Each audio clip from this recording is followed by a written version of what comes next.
Alright, so ang next nating i-discuss ay ang command na tinatawag na block. Okay, so ano nga ba yung block? Ang block ay ginagawa natin siya para yung mga single object, so kagaya nito. So ang toilet na 'to ay hiwa-hiwalay. So hindi po siya isang single object. So this composed of many different lines tsaka arcs or ellipse and rectangle. So ang gagawin natin sa object na 'to ay gagawin natin siyang single object. Isang object, iti-treat siya sa single object. And then yung object na 'yan, ang gagawin natin sa kanya, isi-save po natin siya dito sa AutoCAD. Okay, so bakit natin siya kailangang i-save? Kailangan natin siyang i-save kasi yung mga ganitong object is recurring or paulit-ulit po siyang ginagamit. Toilet pagdating sa mga plano. Okay, so ang gagawin natin ngayon ay i-type yung command na block sa command line. So simply type block, B-L-O-C-K, then press enter. Okay, pag na-enter po natin 'yan, kailangan nating lagyan ng pangalan yung gagawin nating block. So yung gagawin nating block, lagyan natin siya ng name. So ito yung name na ilalagay ko ay toilet sample. And then specify on screen. For base point tayo magsi-specify. The unit is millimeters. Convert to block. Ibig sabihin yung object na isa-select natin mamaya, automatic i-convert na niya sa block. Then pwede ka rin maglagay ng description. So hindi naman siya required. So simply click OK once nalagyan na siya ng pangalan. And then ang sabi sa command line, specify insertion base point. Pag sinabi mong base point, yun po yung ating magiging grip kapag kinuha natin yung block, saan natin siya hahawakan para madrag natin siya. Yun yung rectangle na kulay blue. So, ang gagawin kong base point ay dito sa itaas. So, bakit dito sa itaas? Kasi yun yung convenient para sa object na to. Since ang object na to ay toilet, so itong toilet kasi na to, dumidikit kasi ito sa pader kapag nilalagay siya sa design or sa plano. So, kaya dito ko siya ilalagay para yung insertion point o yung grip, dito ko na lang siya idadrag and then madali ko siyang maididikit sa pader. So, click lang. Na-click ko na yung base point. So, ang next na sabi, select the object na gusto mong i-block. So, ngayon, isi-select natin to lahat. And then, after selecting, just press enter. Ayan. So, gano'n lang siya kadali. Yung toilet na 'to naging isa na siyang block. Okay, so ngayon kinlik ko yung object. Kung mapapansin niyo itong kulay blue na 'to, yung grip na 'to nandito siya sa itaas. Yun yung tinatanong kanina na base point, okay? Sa pagpili ng base point kailangan ikaw mag-decide kung saan convenient dun sa object o kung saan mo siya higit na mapapakinabangan. So, napili ko dito para kapag nilagay siya sa pader madali siyang maidrag, madali siyang maidikit. For example, pader 'to, so madali mo siyang mailagay. Kaya diyan ko nilagay yung base point. Okay, so ngayon, 'tong object na 'to guys, isa na siyang block. So, madali na natin siyang mai-copy kasi isa na siyang block. So, kapag kinopy mo 'yan, copy dito, ayan. So, dali niya na ma-copy kasi nga block siya. Kahit mag-overlap man 'yan, 'di ba 'pag nag-o-overlap minsan mahirap mag-select? So, ito madali siyang ma-select kahit naka-overlap kasi nga naka-block. Okay, so kahit overlapping sila, madali siyang mai-select. Okay, so ayan. So, what if na-delete natin siya 'no? So, sabi ko nga kanina kapag gumawa ka ng block mase-save siya dito sa AutoCAD. So, delete po natin yung object. So, wala na siya dito. Nawawala na yung object dito. So, madali lang po 'yan. So, para maipasok natin yung object, punta lang kayo dito sa insert, dito sa itaas. Dito, insert, click nyo lang 'yan. And then, click nyo 'tong insert na nasa ribbons. Ibig sabihin niyan, insert block. So, insert a block or drawing into the current drawing. So, click nyo lang 'tong arrow down. And then, nandito na po yung ginawa nating block kanina, which is pinangalanan natin siyang toilet sample. So, madali na lang yan natin siyang makukuha. So, click lang natin and then madadrag na natin siya. Kumbaga mare-recall natin yung object. Kahit ma-delete nyo yan, yung object natin na block, nakasave po yan sa drawing file. Okay?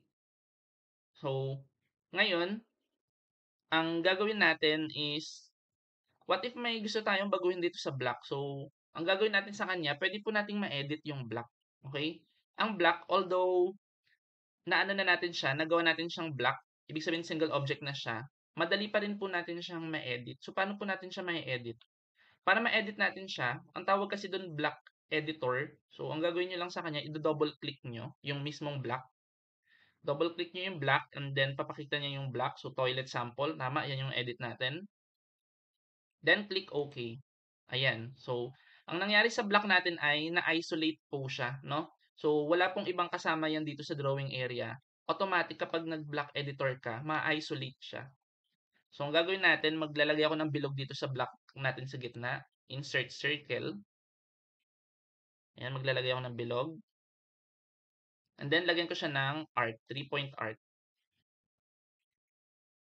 Okay, so click, click, then click sa quadrant.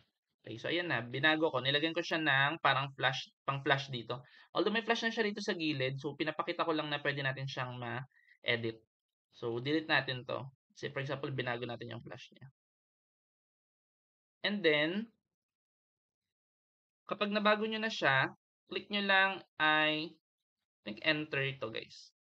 Okay, so ay sa enter. So, ang gawin nyo na lang ay, click nyo sa labas, double click nyo lang sa labas. Ito pala, close block editor, para masaran siya kung saan na-edit nyo na. Editors, toilet sample. So, i-save po natin siya. Click nyo lang to. Ayan, so na-save na siya. Nandito na siya yung ating inedit, nasa block na siya. And kapag chinek natin yan dito, okay, so nandito rin yung ating ginawa. Okay?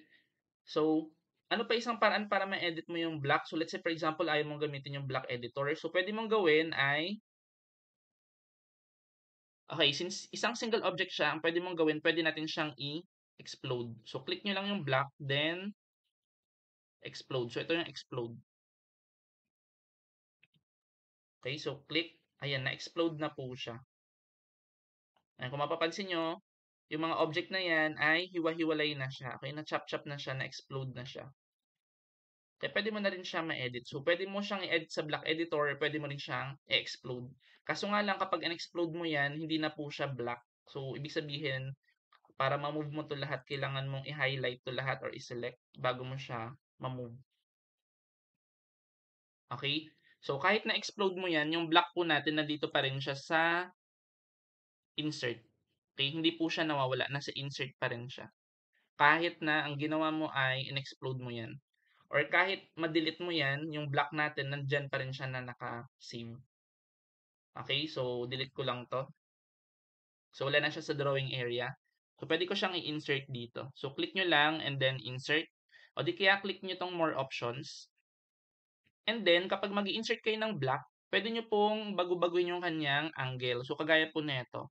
Gawin kong 90 degrees yung angle. Para pag in-insert ko mamaya, yung block natin ay naka-rotate siya. Okay, so kung mapapansin nyo, naka-rotate 90 degrees. So, insert ko ulit. More options. Baguhin ko naman. Negative 90 naman para dun siya sa kaliwa. Naka-face. Okay? Ayan. So, pwede po natin siyang ma-adjust. Kahit anong angle pwede nyong gamitin. Kahit yung angle nyo ay, let's say for example, 30 degrees. Ayan, pwede yan. Okay, so naro-rotate po yung block kapag in-insert. Pwede nyo yang gawin. So, very flexible siya. Okay? And then, next naman nating pag-uusapan is, pwede ba tayong mag-insert ng object sa loob ng block? So, kagaya na itong title block natin, bond paper natin to, di ba? So, ito yung pinapasa nyo sa akin. So, pwede natin siyang gawing isang block. So, i-block natin tong bond paper natin. So, bakit natin siya kailangang i-block? Kasi madalas natin siyang gagamitin kapag magsa-submit. So, pwede natin siyang gawing block para ma-save na po siya sa ating PC. So, block, type block. And then, lagyan ng pangalan. Ang pangalan na ito, gagawin ko siyang title block. And then, letter. Si letter yung kanyang size. And then, specify on screen. So, click OK lang. And then, specify insertion base point. So, dito ko na lang siya ilalagay kahit saan dyan sa mga kanto. Kasi dito yung convenient. And then, select natin yung object. Sabi, select object. So, select natin yung object. Then, press enter. So, ito ay isa na po siyang block. Okay, so makikita nyo nandito na siya sa ating insert. So, pwede natin siyang ma-insert anytime. Okay, so yan po yung kagandahan kapag block. And then, yung object natin, pwede natin siyang ipasok. Yung block, pwedeng ipasok sa isa pang block. So, hindi po siya problema. So, pwede siyang maipasok. And then, pwede rin po nating ma-plot yan. Yung block, pwede nating ma-plot. So, sample ko lang ha, ipa-plot ko to. Plot, type plot in the command line, enter. And then, Microsoft Print to PDF, piliin nyo muna yung paper size, letter.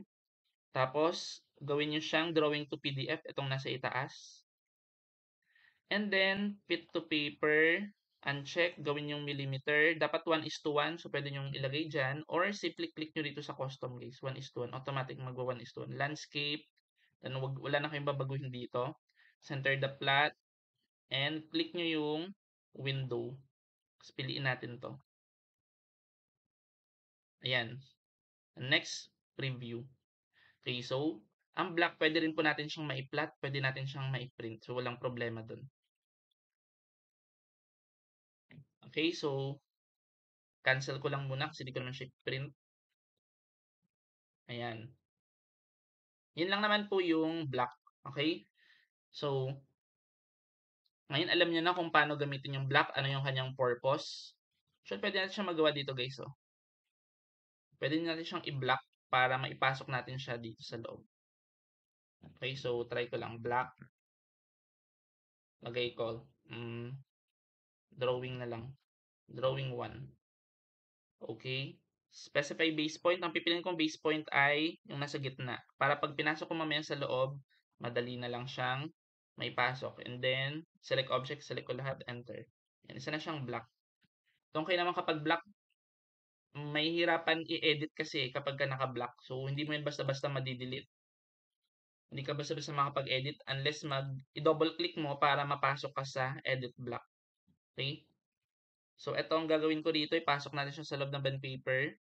Move. So, ang pinili ko sa kanya center. So, may reason kaya center. Para madali ko siyang maipasok dito. And then, para maipantay ko siya rito, click ko lang M2P. O di kaya naka-geometric center na kasi nandito na. So, M2P na lang para makasanayan natin. M2P. Then, enter. Specify first point of mid. So, ito yon. Second point of mid, dito naman siya. Okay, so ayan na, nakagitnang-gitna na siya. Okay, yun ang kailangan kapag naka-block. Okay? So, tingnan natin yung block natin. Ilan na yung block na nagawa natin? Ang block na nagawa po natin ay 3 piraso na po siya. Ngayon, pag-usapan naman natin yung command na purge. Okay? Pag-usapan natin yung command na purge. Tapos na tong block, next purge. Kapag sabi mong purge, ang gagawin naman natin, yung block po natin ay aalisin natin siya dito. Okay? Mawawala dapat siya dito. Aalisin natin yung block or i-delete natin yung block dito sa listahan na to. Mawawala siya sa insert. Yun yung purge. Purging, aalisin. Okay, so para magawa yun, type nyo lang sa command line, purge, then enter. And then view items you can purge. So check natin kung pwede nating ma-purge. Okay, so hindi po natin sila ma-purge, wala sila rito sa list. So bakit hindi natin sila pwedeng ma-purge? So ang reason kaya hindi po natin siya ma-purge kasi po nandyan siya sa drawing area. So check natin kung nasa items you cannot purge sila. So view items you cannot purge. Click nyo tong blocks. Okay, so nandito po yung tatlo. Drawing 1, title block letter, toilet sample. Nasa items you cannot purge. Okay? So hindi po natin siya ma-purge. Ang gawin muna natin, i-delete po natin tong toilet. So yung toilet lang muna yung i-purge siya. Delete natin siya. Kasi pag hindi natin yan dinelete, hindi po natin yan mapa-purge. And then, na-delete na natin yung toilet. I-take note, yung toilet lang po yung ating ipa-purge. Sa command line, type purge, enter. Ba't na yung ganyan? Wait lang. Ulit. Purge.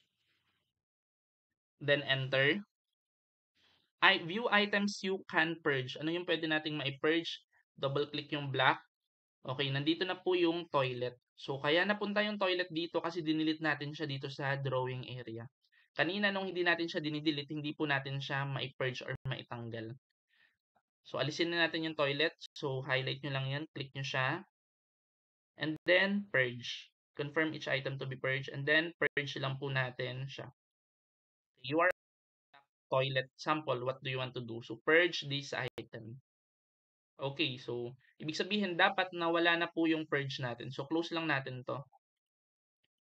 So, check natin kung nawala yung ating toilet. So, checking. Okay, nawala na po yung toilet dito.